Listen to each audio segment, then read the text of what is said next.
Minha melhor amiga contou todos os meus segredos para minha irmã, e todos riram de mim. Eu nunca vou esquecer o som das risadas. Elas ecoavam pelas paredes da sala como facadas invisíveis que iam me cortando em silêncio. Estavam todos ali, minha irmã, alguns primos, até vizinhos que haviam sido convidados para aquele almoço de domingo. No centro da mesa, como se fosse um espetáculo de circo, minha melhor amiga, ou pelo menos quem eu pensava que fosse, repetia, palavra por palavra, os segredos que eu havia confiado a ela nas madrugadas em que chorei sozinha. Ela escrevia cartas de amor para um garoto que nem sabia da existência dela. Minha irmã gargalhava, batendo palmas como se fosse a plateia de uma peça barata. Juro, minha amiga confirmava, fingindo ser uma testemunha inocente. E uma vez ela me contou que tentou cortar o próprio cabelo porque queria mudar de vida, mas acabou parecendo um espantalho. O riso foi geral. O chão parecia abrir sob meus pés. Eu estava paralisada, como se alguém tivesse amarrado correntes em torno do meu corpo. Queria desaparecer. Queria que um raio caísse no meio daquela mesa e queimasse cada olhar debochado que me perfurava.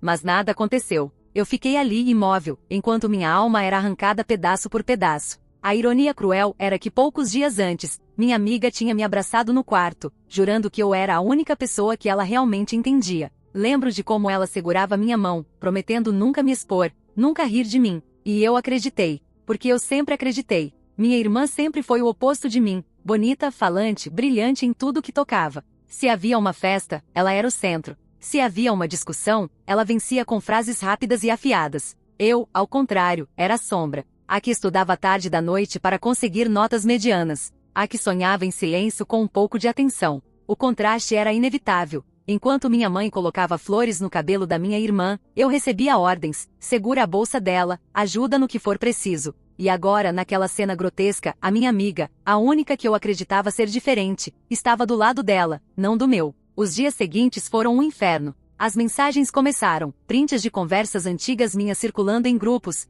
piadinhas no corredor da faculdade, até um professor comentou indiretamente sobre gente que sonha alto demais sem olhar no espelho. Minha amiga parecia sempre presente quando algo estourava, mas nunca diretamente culpada. Era como se ela tivesse aprendido a me matar devagar, gota a gota. Primeiro foram as piadinhas, depois os olhares tortos. Logo veio a escalada. Alguém deixou cópias de páginas do meu diário pregadas no mural da sala. A minha letra. Os meus pensamentos mais íntimos, expostos para qualquer um ler. Quero desaparecer. Acho que nunca vou ser boa o suficiente. Talvez, se eu não estivesse aqui, ninguém sentiria falta. As risadas retornaram. Não apenas da minha irmã, mas da cidade inteira. Até no mercado, ouvi sussurros atrás de mim. É aquela menina esquisita. A explosão veio numa sexta-feira à noite. Eu estava voltando da faculdade quando vi, no grupo da turma, um vídeo meu. Minha amiga tinha me filmado chorando, escondida no banheiro, meses antes. O vídeo estava editado, com música circense no fundo e legendas debochadas. Drama Queen em ação.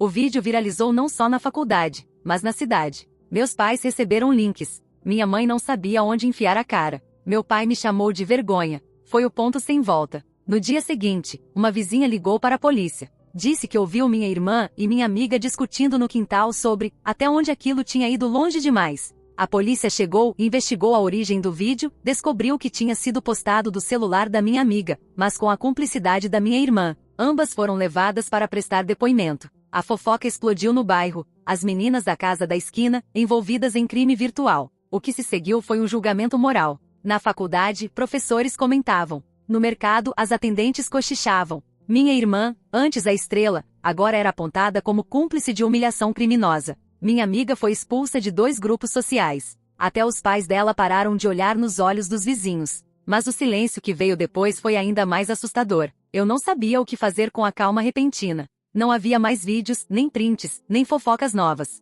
Só o eco do que já tinha sido destruído. Eu estava livre, mas também vazia. Era como se parte de mim tivesse morrido junto com a confiança. E então vieram as revelações. Descobri, ao vasculhar caixas antigas da minha irmã, que ela sempre guardara cartas minhas rasgadas, bilhetes que eu nunca recebi. Ela interceptava pequenos gestos de carinho que meus pais tentavam me dar. Era ela quem destruía presentes antes que chegassem às minhas mãos. Era ela quem sempre alimentava a narrativa de que eu era sombra, não a luz. O mal estava ali desde sempre. Um mês depois começaram as mensagens. Perfis falsos no Instagram, com frases enigmáticas. Você ainda pensa em mim? Posso explicar. Eram dela e da minha amiga. Eu reconhecia o jeito de escrever, os emojis. Ela tentava se reaproximar, como se fosse possível remendar cacos que já tinham virado pó. E então veio o primeiro gesto inesperado. Descobri que ela havia doado parte da mesada para pagar um advogado que tirou minha irmã de maiores complicações legais. Ninguém pediu. Ela fez. Pela primeira vez, parecia um ato genuíno de sacrifício, não de cálculo. Ainda assim, os limites ficaram claros. A família reorganizou tudo, minha irmã perdeu o quarto maior, foi forçada a dividir tarefas domésticas, coisa que nunca acontecerá antes. Meus pais passaram a me ouvir, não muito, mas o suficiente para que eu sentisse que talvez, só talvez, eu não fosse invisível. A convivência mudou. Era um campo minado, mas pelo menos eu não era mais o alvo principal. Só que na última noite antes de eu escrever estas linhas, acordei com uma notificação no celular, uma foto antiga minha, enviada de um número desconhecido. Na legenda, apenas uma frase: ainda não acabou. Aquela frase na tela do meu celular, ainda não acabou, parecia brilhar no escuro do quarto como um presságio. O coração disparou de imediato. Minhas mãos tremiam, e por alguns segundos eu não sabia se jogava o celular na parede ou se simplesmente apagava a mensagem. Mas a curiosidade era uma doença que corroía por dentro. Eu não conseguia simplesmente ignorar. Olhei de novo para o número, desconhecido sem foto de perfil. Mas eu sabia. Era ela, minha amiga, a mesma que havia colocado fogo na minha vida e depois tentado apagar as cinzas com gestos tardios. A partir desse momento, o silêncio que antes parecia um alívio se transformou em uma espera sufocante. Começaram a vir mais mensagens, uma por dia. Sempre à noite, sempre do mesmo número. Você não entende a verdade. Ela me obrigou. Eu não queria, mas você precisa saber. Era como se alguém tivesse aberto uma ferida mal cicatrizada e despejado sal sobre ela. Cada frase me empurrava de volta para o abismo do qual eu tentava escapar. Minha irmã, por outro lado, fingia que nada tinha acontecido. Depois da confusão com a polícia, ela andava pela casa cabisbaixa, mas nunca pediu desculpas. Pelo contrário, parecia me culpar por ter deixado as coisas chegarem tão longe. Um dia, ao passar por mim no corredor, sussurrou: "Você adora bancar a vítima." As palavras, ditas com tanto veneno, me queimaram mais do que qualquer risada na frente da família. Eu percebi, nada tinha acabado. Nem para ela, nem para minha amiga.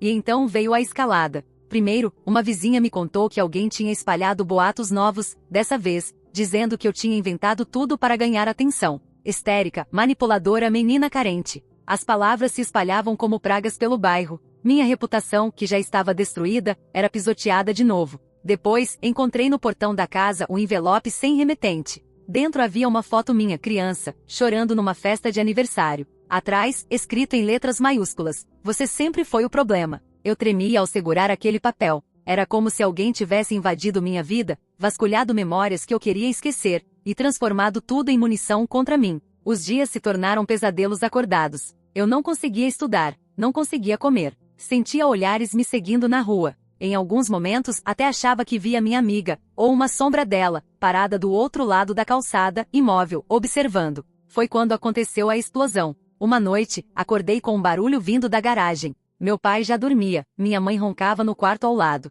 Levantei, descalça, e fui até lá. A porta estava entreaberta. No escuro, consegui ver alguém de costas, mexendo nas nossas coisas. "Quem está aí?" Minha voz saiu trêmula, mas firme. A pessoa se virou lentamente. Era ela, minha amiga. O rosto abatido, olheiras profundas, como se não dormisse havia dias. Ela segurava uma caixa de papelão nas mãos, uma caixa que eu reconheci de imediato. Era onde eu guardava fotos antigas, diários velhos, pedaços da infância que eu não tinha coragem de jogar fora. "Eu preciso te mostrar uma coisa," ela disse, com a voz quase quebrada. Antes que eu pudesse responder, meu pai apareceu, acendeu a luz e gritou: "O que você pensa que está fazendo aqui?" O escândalo foi imediato. Ele chamou a polícia de novo. Minha amiga foi levada, chorando, dizendo que não era o que parecia. Mas parecia exatamente o que era: uma invasão, uma violação final daquilo que ainda restava de meu. As consequências vieram rápido. Na delegacia, ela confessou que tinha pegado algumas das minhas coisas para provar que não agia sozinha. Disse que minha irmã era verdadeiramente por trás de tudo, que a obrigava, que a manipulava com ameaças. Meu mundo girou. Minha irmã, a mandante? Na escola e no bairro, a notícia explodiu como dinamite. As pessoas que antes riam de mim agora cochichavam sobre elas. Minha irmã deixou de ser a estrela da família e passou a ser a cúmplice cruel. A minha amiga, rotulada como desequilibrada. Mas eu continuava sendo a sombra. E no silêncio que seguiu, comecei a juntar peças. Achei mais cartas antigas escondidas nas coisas da minha irmã. Bilhetes meus, presentes meus, até lembranças de quando eu era criança, todos guardados de forma quase doentia. Era como se ela sempre tivesse precisado me controlar, me apagar, me manter sob os pés. Os advogados apareceram. O processo se arrastava. A família estava em pedaços. Minha mãe chorava na cozinha, meu pai gritava por qualquer motivo. Eu me sentia um fantasma dentro da própria casa. Até que algo inesperado aconteceu. Recebi uma nova carta, dessa vez pelo correio, com carimbo oficial. Era da prisão preventiva, escrita pela minha amiga. Mas a caligrafia não era a mesma de antes. As letras estavam tortas, trêmulas, como se cada palavra fosse arrancada com esforço. Eu sei que não mereço perdão, mas preciso te dizer, sua irmã sempre quis te destruir, eu só fui a ferramenta. Ela ameaçava contar segredos meus, destruir minha família, se eu não fizesse o que ela mandava. Eu fui covarde, eu obedeci, mas a culpa é minha também. E se eu puder pagar por isso, vou pagar. Era o primeiro gesto verdadeiro de altruísmo. Ela não pedia desculpas para se salvar, pedia desculpas para se entregar. E então minha irmã começou a mudar. Forçada por advogados, por vizinhos, por meus pais, ela foi obrigada a aceitar consequências reais. Perdeu privilégios, perdeu a confiança da família, perdeu o brilho. Mas ainda assim, quando me olhava nos olhos, eu sentia ódio. Como se ela estivesse apenas esperando a chance certa para atacar de novo. A convivência ficou tensa. Mas diferente. Eu já não era a mesma sombra. Eu começava a existir. No entanto, na noite passada, enquanto eu lavava a louça, ouvi um som metálico vindo do quarto da minha irmã. Abri a porta devagar e vi sobre a cama dela várias fotos minhas espalhadas. Fotos que eu nunca entreguei a ninguém. Algumas estavam riscadas. Outras tinham palavras escritas em vermelho: inútil, vergonha, desapareça. Meu corpo gelou. E naquele instante, percebi, nada estava resolvido. Talvez nunca estivesse. O quarto estava em silêncio, mas eu sentia o peso de cada fotografia sobre a cama da minha irmã, como se fossem lâminas afiadas. Eu sabia que ela estava em algum lugar da casa, me observando, testando minha reação, procurando a mínima fagulha de medo. Não havia um som de passos, apenas a respiração contida que se refletia em cada sombra. Peguei uma das fotos. Era antiga, do meu aniversário de 12 anos. Estava sorrindo, mas havia algo nos meus olhos, uma mistura de timidez e esperança. Alguém havia arriscado meu sorriso, como se quisesse apagar o meu direito de existir feliz. Vi as palavras em vermelho: inútil. Meu estômago se revirou. A raiva borbulhava, mas junto com ela, uma calma estranha, quase tensa. Eu não iria chorar de novo. Não por ela. Minha amiga estava presa, mas ainda assim parecia pairar sobre minha vida como uma sombra silenciosa. Ela era a primeira a se aproximar quando alguém precisava de informação, a primeira a tentar remediar algo que minha irmã detonava. Mas mesmo seus gestos de bondade vinham carregados de culpa, como se cada ato fosse calculado para compensar a própria consciência.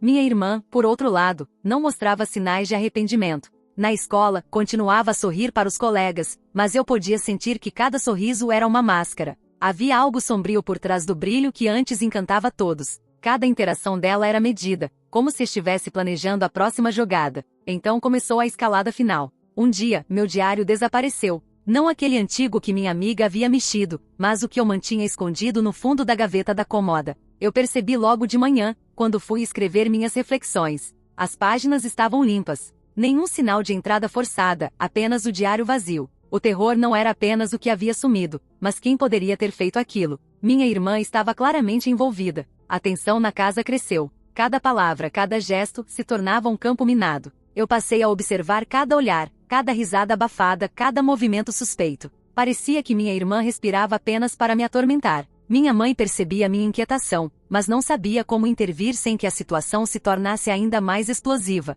Meu pai, por sua vez, tentava manter uma fachada de normalidade, mas os olhos denunciavam medo. Medo de que eu não sabia. E então aconteceu o que eu jamais poderia imaginar. Uma noite, enquanto dormia, ouvi o som de passos arrastados pelo corredor. Levantei devagar, tentando não fazer barulho, mas quando me aproximei da porta do meu quarto, vi minha irmã saindo do meu quarto às pressas, com algo escondido debaixo do casaco. Meu coração disparou. Corri atrás dela, mas ela desapareceu na escuridão do corredor. No dia seguinte, encontrei uma carta deixada sobre minha cama. Não havia remetente, mas a caligrafia era inconfundível. Minha irmã. As palavras eram frias, quase clínicas. Você nunca vai saber o que tenho planejado. Cada passo que você dá é apenas parte do meu jogo. Você acha que venceu, mas na verdade está apenas seguindo minhas regras. Continue confiando na amiga que você acha que é sua aliada. Continue acreditando na inocência dela. Tudo está nas minhas mãos. Meu corpo tremeu. Não era apenas ameaça, era promessa. Eu percebi que não havia mais como confiar em ninguém.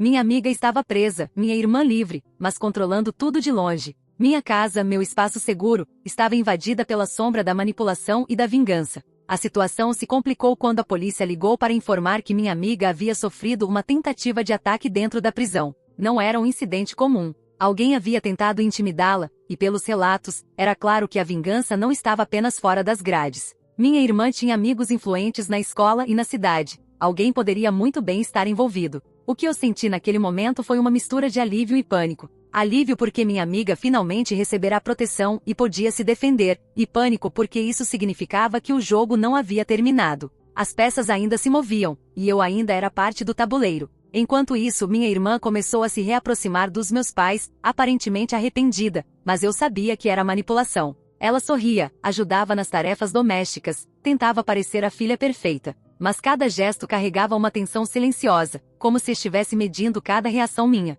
A calmaria na casa era ilusória. Cada momento de tranquilidade escondia uma bomba prestes a explodir. Eu comecei a escrever tudo em segredo, cada olhar suspeito, cada comentário sarcástico, cada gesto de controle. Era uma maneira de me proteger, de documentar o que poderia vir a acontecer. Então, uma tarde, recebi uma nova mensagem da minha amiga, desta vez pelo advogado dela. Eu não posso sair ainda, mas você precisa estar preparada. Ela ainda não desistiu. A verdade completa está mais próxima do que você imagina, mas será dolorosa. Confie em mim. O aviso trouxe uma sensação estranha, dor misturada com esperança. Minha amiga, mesmo presa, parecia ainda ser a única que realmente queria me proteger. Minha irmã, livre e sorridente, era uma ameaça constante, mas sua máscara começava a mostrar rachaduras. Naquela noite, quando todos dormiam, ouvi um sussurro vindo do meu quarto. Não havia ninguém lá, apenas um bilhete deslizando pela fresta da porta. Pego-li rapidamente. O que você acha que sabe é apenas o começo.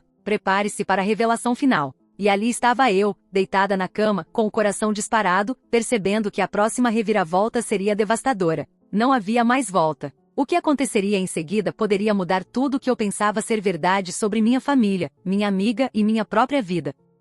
O bilhete que encontrei deslizando pela fresta da porta naquela noite ainda queimava em minhas mãos. O que você acha que sabe é apenas o começo. Prepare-se para a revelação final. Minhas pernas tremiam, e um frio intenso subiu pela minha coluna. Não havia mais como fugir da verdade. Eu teria que encarar tudo de frente. No dia seguinte, comecei a investigar em silêncio. Cada palavra da minha irmã, cada gesto de arrependimento, cada pequeno favor que parecia inocente, agora tinha que ser analisado sob uma lente de desconfiança. Eu estava preparada para qualquer coisa, porque algo me dizia que o pior ainda estava por vir. Foi na caixa de fotos antigas, escondida no armário do meu quarto, que encontrei uma sequência de cartas velhas, escritas com uma caligrafia que parecia familiar. Mas diferente da minha irmã, aquelas cartas eram endereçadas à minha mãe, datando de anos atrás. Ao lê-las, senti um choque profundo. Minha amiga, ou melhor, alguém que parecia ser minha amiga na época, já havia avisado sobre a maldade planejada da minha irmã. Ela escrevia sobre como minha irmã manipulava os adultos, como usava os momentos de fragilidade de todos para obter vantagem. Nunca entregou as cartas. Minha mãe nunca leu. Era inacreditável. O mal, como eu suspeitava, não era apenas recente. Ele estava enraizado, silencioso, manipulando tudo ao redor, inclusive minha própria vida. Minha amiga, que antes parecia apenas uma traidora, havia tentado proteger-me de forma indireta, mas o medo a impediu de agir abertamente. Decidi confrontar minha irmã. Chamei-a para conversar no quintal, longe de qualquer testemunha. Ela entrou com um sorriso que tentava parecer inocente, mas que não chegou aos olhos. Sei que você leu o bilhete, disse ela calmamente. Mas não adianta tentar me assustar. Eu sempre estive no controle. Meu sangue ferveu. Cada palavra dela era uma provocação, um aviso de que nada do que eu fizera até ali a havia afetado. Você acha que ainda pode me manipular? Respondi, tentando manter a calma. Eu descobri tudo. Suas cartas, suas fotos, tudo. Ela riu, uma risada baixa e fria. Descobriu só o que quis. Ainda falta muita coisa que você nem imagina. Você vai entender quando for tarde demais. O clima se tornou insuportável. Eu percebi que enfrentar minha irmã não seria suficiente, precisaria de aliados. Liguei para minha amiga, através do advogado, pedindo informações. Ela, presa, parecia frágil, mas quando começou a falar, sua voz estava firme. Ela nunca mudou. Sempre foi calculista. Mas se você se preparar, pode virar o jogo. Tem documentos, fotos, provas que ainda não chegaram às suas mãos. Eu guardei tudo em segurança. A partir daquele momento, comecei a reconstruir meu plano. Cada ação da minha irmã, cada tentativa de intimidação, precisava ser documentada. Minhas anotações cresceram. Comecei a registrar conversas, guardar prints, fotos e pequenos detalhes que pareciam banais, mas que juntos, formavam um mapa da manipulação dela. O ponto de virada veio quando minha irmã decidiu atacar abertamente. Ela espalhou rumores na escola e na vizinhança de que eu havia forjado o episódio do vídeo e das cartas, tentando jogar a culpa para ela. As pessoas começaram a cochichar de novo, e senti o peso do julgamento social recair sobre meus ombros.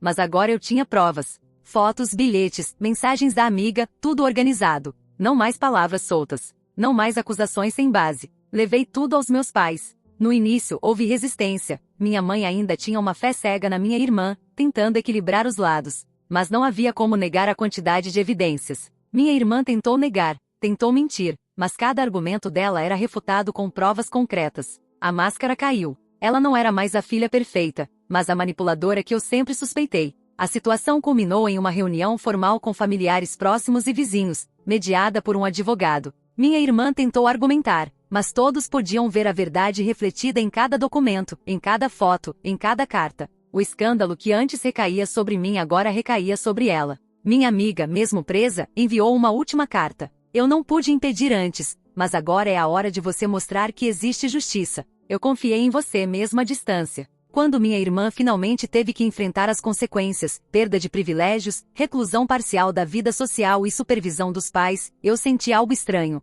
Não era vingança, era justiça. Um alívio silencioso que não preenchia o vazio, mas equilibrava a balança. O silêncio que se seguiu foi profundo. Minha amiga começou a ser reintegrada, gradualmente, com limites e supervisão. Sua postura mudou, mais humilde, mais consciente do impacto de suas ações passadas, ainda que tardia. Minha irmã, por outro lado, continuava sendo uma presença tensa, mas não mais capaz de me controlar. Minha família se reorganizou. Nós criamos novas regras, novos limites, uma convivência baseada em respeito e vigilância constante. A rotina ainda carregava lembranças do passado, mas eu finalmente senti que havia espaço para existir sem medo constante. E então, numa tarde calma, enquanto reorganizava alguns álbuns antigos, encontrei uma carta escondida dentro de uma caixa que minha irmã sempre dizia ser inofensiva. Abri com cautela. Dentro, escrito à mão, estava apenas uma palavra: perdão. O coração disparou. Era minha irmã ou apenas mais um jogo? Eu não sabia. Mas entendi que a história não terminaria com o fim da vingança ou da exposição de segredos. Havia uma escolha a ser feita, e eu estava pronta para decidir. E naquela hora percebi que por mais que o mal tenha sido revelado, o futuro ainda era incerto. Porque algumas feridas nunca cicatrizam completamente, e algumas sombras nunca desaparecem de vez. Fim. O bilhete com uma única palavra, perdão, ainda queimava em minhas mãos. A letra era familiar, mas carregada de ambiguidade. Minha irmã parecia, finalmente, querer uma trégua, ou era apenas outro jogo? Eu não podia ter certeza. O passado mostrava que qualquer gesto dela poderia ser uma armadilha cuidadosamente planejada. Por dias, não disse nada a ninguém. Guardei o bilhete no fundo da gaveta e continuei minha rotina, mas algo dentro de mim mudava. A sensação de constante perseguição diminuía, mas a tensão nunca desaparecia totalmente. Minha amiga, embora presa, enviava cartas ocasionais pelo advogado, cheias de conselhos e avisos. Cada mensagem era um lembrete de que o perigo nunca havia desaparecido completamente. Minha irmã começou a se comportar de maneira estranha. Os primeiros dias após o escândalo a haviam deixado fragilizada, mas agora parecia estudar cada reação minha, tentando decifrar meus limites. Foi nesse momento que percebi que a batalha não era apenas sobre o que aconteceu, mas sobre quem controlaria o futuro. Uma manhã, encontrei uma nova carta, desta vez dentro do meu armário, escrita à mão. A caligrafia era da minha irmã. Você acha que me derrotou, mas não entende nada sobre o que realmente importa. Algumas coisas precisam ser mantidas em segredo. Outras precisam ser reveladas na hora certa. O que ela queria dizer? Cada frase era carregada de ameaças veladas. Comecei a sentir uma mistura de medo e excitação, o tipo de emoção que surge quando sabemos que algo grande está prestes a acontecer, mas não sabemos se será bom ou ruim. Nos dias seguintes, percebi que a dinâmica familiar estava mudando novamente. Minha mãe, ainda confusa, tentava agir de maneira imparcial, mas era evidente que sentia medo do conflito e do que poderia surgir. Meu pai, por outro lado, mostrava sinais de cansaço. Havia passado tempo demais defendendo minha irmã, e agora parecia perceber que ela havia cruzado limites impossíveis de ignorar. Foi então que a primeira grande reviravolta da parte 5 aconteceu. Minha amiga, através de seu advogado, conseguiu revelar provas adicionais. Mensagens de minha irmã ameaçando colegas da escola e vizinhos para garantir que ninguém falasse sobre suas manipulações. Fotografias, gravações de áudio e até bilhetes antigos mostravam uma escalada de comportamentos cruéis muito mais extensa do que eu imaginava. Minha irmã foi confrontada novamente, dessa vez com provas irrefutáveis. As consequências legais foram mais sérias. Além de perder privilégios dentro de casa, ela agora estava sob supervisão judicial. O bairro inteiro começou a se afastar dela. As pessoas que antes a admiravam agora a evitavam. Mas o mais importante, eu finalmente senti que não precisava mais viver com medo constante de suas armadilhas. Mesmo assim, havia um vazio. A amizade com minha amiga havia se tornado complexa demais para ser simples. Ela havia me traído, me exposto publicamente, mas agora estava genuinamente tentando reparar o dano. Sua liberdade ainda estava distante, mas o primeiro gesto altruísta havia mostrado que, apesar de tudo, ela ainda podia ser confiável. Durante esse período, comecei a reorganizar minha própria vida. Voltei a estudar com foco, me reconectei com amigos verdadeiros e tentei reconstruir minha autoestima.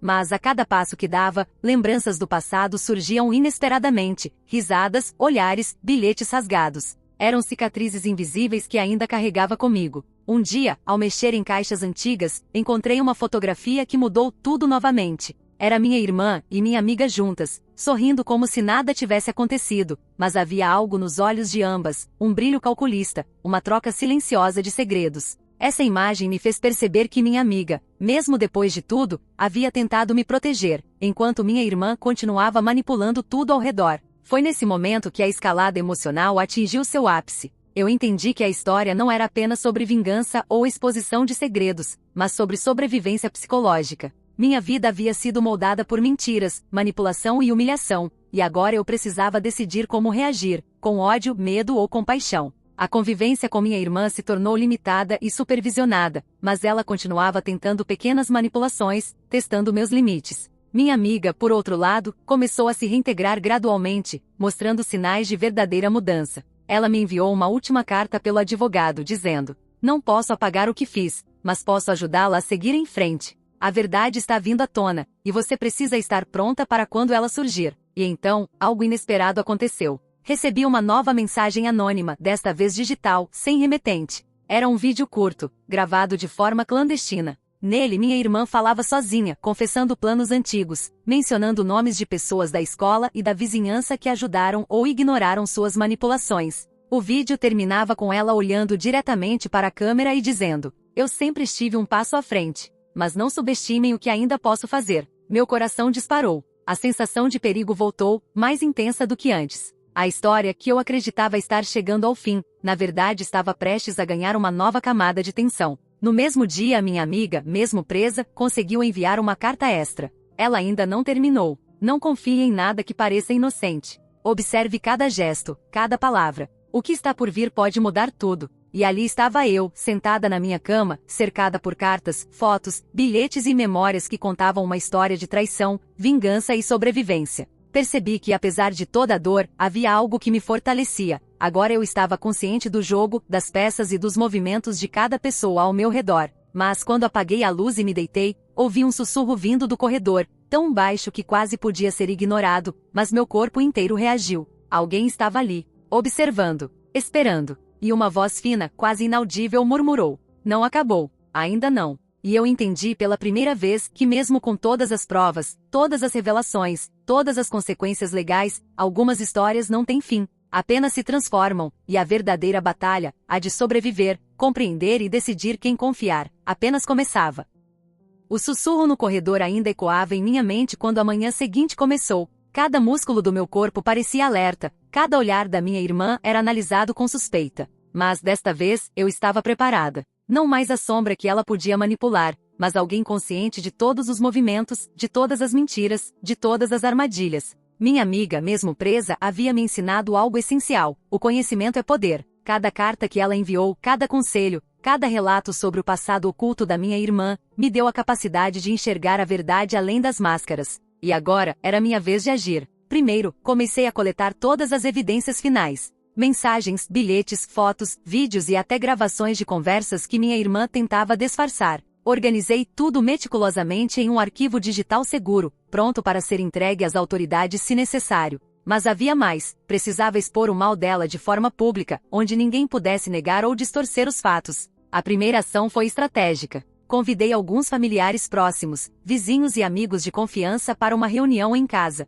Minha irmã, obviamente, não sabia que aquilo aconteceria. Quando ela chegou, sorridente e fingindo normalidade, percebi que ainda tentava controlar a narrativa com sua postura calma e superior. Mas tudo estava prestes a mudar. Com o coração disparado, comecei a apresentar as provas. Primeiro, as cartas antigas que mostravam sua manipulação desde a infância. Depois, os bilhetes e fotos que revelavam como tentou apagar minhas memórias e controlar cada detalhe da minha vida. Finalmente, os vídeos e mensagens mais recentes, que demonstravam sua escalada emocional e psicológica, ameaçando amigos, vizinhos e até familiares. O efeito foi imediato. Minha mãe, incrédula, começou a chorar, segurando minha mão como nunca antes. Meu pai, finalmente, olhou para minha irmã com reprovação, entendendo a dimensão do que ela havia feito. As testemunhas murmuravam entre si, chocadas, incapazes de acreditar que alguém que parecia tão perfeita pudesse ter causado tanto sofrimento. Minha irmã tentou falar, tentou justificar, tentou manipular novamente. Mas não havia espaço para engano.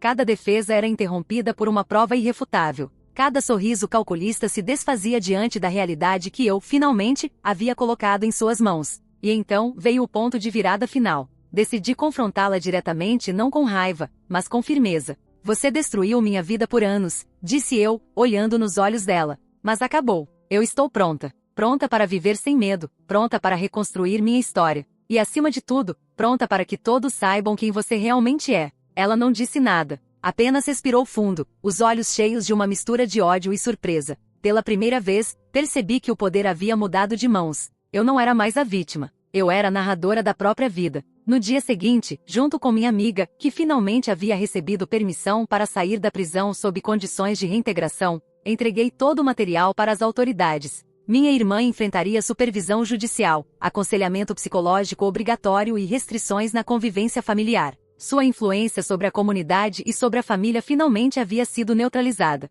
A calmaria que se seguiu foi intensa, mas carregada de reflexão. Minha amiga começou a reconstruir sua vida, demonstrando genuíno arrependimento e altruísmo, ajudando-me a recuperar memórias e confiança perdidas. Ela me pediu desculpas, não para aliviar sua culpa, mas para reconhecer o dano que causou e ajudar a repará-lo. Minha irmã, agora obrigada a encarar suas ações, começou um processo lento de reflexão. Havia momentos de tensão, sim, mas cada tentativa de manipulação era detectada e controlada. Ela ainda estava ali, mas já não tinha poder sobre mim. Eu podia escolher como reagir, com rancor ou com distância cuidadosa. Escolhi a segunda opção. Minha família também começou a se reorganizar. Novos limites foram estabelecidos, novas rotinas, novas formas de comunicação. Eu comecei a ocupar o espaço que sempre mereci, reconhecida não pelo controle dos outros, mas pelo meu esforço, coragem e determinação. Meus pais finalmente viram meu valor. Minha amiga tornou-se uma aliada verdadeira, uma espécie de guardiã que, mesmo com falhas passadas, havia provado lealdade. E eu, finalmente, me permiti sorrir sem medo. Sorrir sem pensar em quem poderia me atacar. Sorrir porque, depois de anos de humilhação, manipulação e dor, eu havia recuperado minha voz, minha liberdade e minha vida. Mas a história deixou cicatrizes. Algumas memórias ainda me perseguiam em sonhos. Alguns rostos ainda surgiam nas sombras do passado. A confiança foi reconstruída, mas o cuidado permaneceu. Porque certas feridas, mesmo curadas, deixam marcas para sempre. No entanto, havia algo mais que percebi naquela fase final. Eu havia me tornado mais forte, mais perspicaz, mais consciente. O medo havia sido transformado em vigilância e determinação. A dor em aprendizado. E o sofrimento em força. E então, em um instante silencioso, percebi que, apesar de tudo, estava livre. Livre de quem tentou me controlar, livre de quem quis apagar minha história, livre para escrever o próximo capítulo da minha vida. O passado não podia ser mudado, mas o futuro estava em minhas mãos. E pela primeira vez, respirei profundamente e sorri com a certeza de que havia sobrevivido, não apenas sobrevivido, mas renascido.